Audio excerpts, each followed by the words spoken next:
Une frontière, on a tous une image en tête, non? Simple, une ligne. Mais au Moyen Âge, il faut oublier cette simplicité. La réalité, elle, était plus vivante, plus fascinante. Allez, petit jeu. Si on pense au mot frontière, qu'est-ce qui vient tout de suite à l'esprit? J'imagine que pour beaucoup, c'est une ligne bien droite sur une carte. Peut-être un mur, ou alors un poste de douane. Eh bien, tout ça, ce sont des concepts très, très modernes. Et c'est là que notre histoire, elle, commence vraiment. En 1258, deux rois ont tracé une ligne, sur le papier. Mais pour les gens qui vivaient là, cette ligne, c'était tout sauf un mur.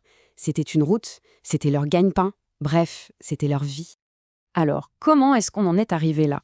Pour le comprendre, il faut faire un petit bond en arrière, en plein cœur de la géopolitique du XIIIe siècle. On a donc deux grands acteurs. D'un côté, Louis IX, le roi de France, qui veut un royaume fort, centralisé, bien solide.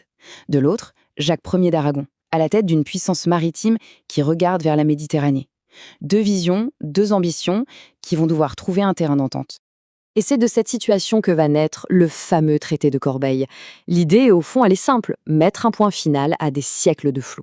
Imaginez, les revendications territoriales sans mêler les pinceaux depuis l'époque de Charlemagne.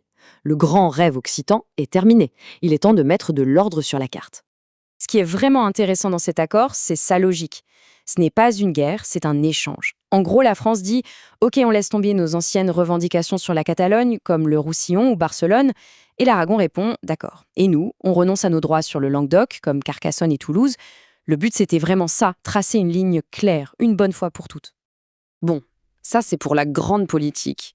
Mais sur le terrain, pour les gens du coin, qu'est-ce que ça change? Eh bien, cette fameuse ligne, elle est tout sauf une barrière. C'est même tout le contraire, un vrai carrefour, un lieu de vie et d'échange. Il faut bien comprendre que toute l'économie locale reposait sur le passage de cette frontière. La laine, le bois, le fer, le bétail, tout circulait en permanence. Ça crée une interdépendance bien plus forte que n'importe quelle ligne tracée sur une carte. Prenons un exemple très concret, le col d'El Trib. Ce col de montagne est pile sur la frontière. Et loin d'être un obstacle, c'était le point de rendez-vous. C'est là que les marchands de bois du Fenouillède, côté français, passaient le relais à leurs collègues catalans du Conflent. Un vrai travail d'équipe. Et ça allait bien au-delà du simple commerce. On parle d'une confiance mutuelle vraiment profonde.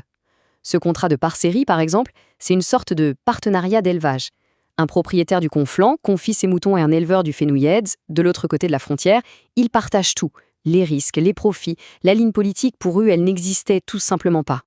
Le commerce de la laine, c'était une mécanique incroyablement bien rodée. Tout commençait par des préventes à crédit, ce qui en dit long sur la confiance entre les gens.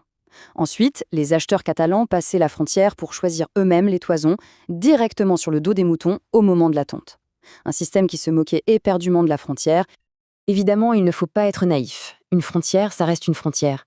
Si c'était un pont pour le commerce de tous les jours, c'était aussi une ligne de contrôle, un endroit où il y avait des règles et, bien sûr, des gens pour essayer de les contourner. Il y avait une vraie distinction entre le commerce légal et la contrebande. Le bois, la laine, le bétail, et ça, pas de problème. Mais il y avait ce qu'on appelait les cosas vedad, les choses interdites. Et là, ça ne rigolait pas. On parle de matériel stratégique, des cheveux de guerre, des armes, des choses que le pouvoir royal voulait absolument contrôler, surtout en temps de guerre. Le pouvoir royal n'était donc pas aveugle. La couronne d'Aragon, surtout, a vraiment investi pour contrôler sa nouvelle frontière. On postait des gardes aux passages stratégiques, comme l'école de montagne. L'idée n'était pas de tout bloquer, mais de filtrer, de surveiller et d'intercepter ces fameuses marchandises interdites. D'ailleurs, si on regarde l'investissement militaire, il y a une différence flagrante. Côté Aragon, en Roussillon, on a un réseau de châteaux et de tours de guet super organisé, moderne, efficace. Côté France, dans le Fenouillède, c'est une autre histoire. Le réseau est plus vieux, moins bien entretenu, avec pas mal de châteaux qui tombent en ruine. Et pourtant, même avec cette présence militaire, même au milieu des pires crises du XIVe siècle, les guerres, la peste noire, la vie, elle, ne s'est pas arrêtée.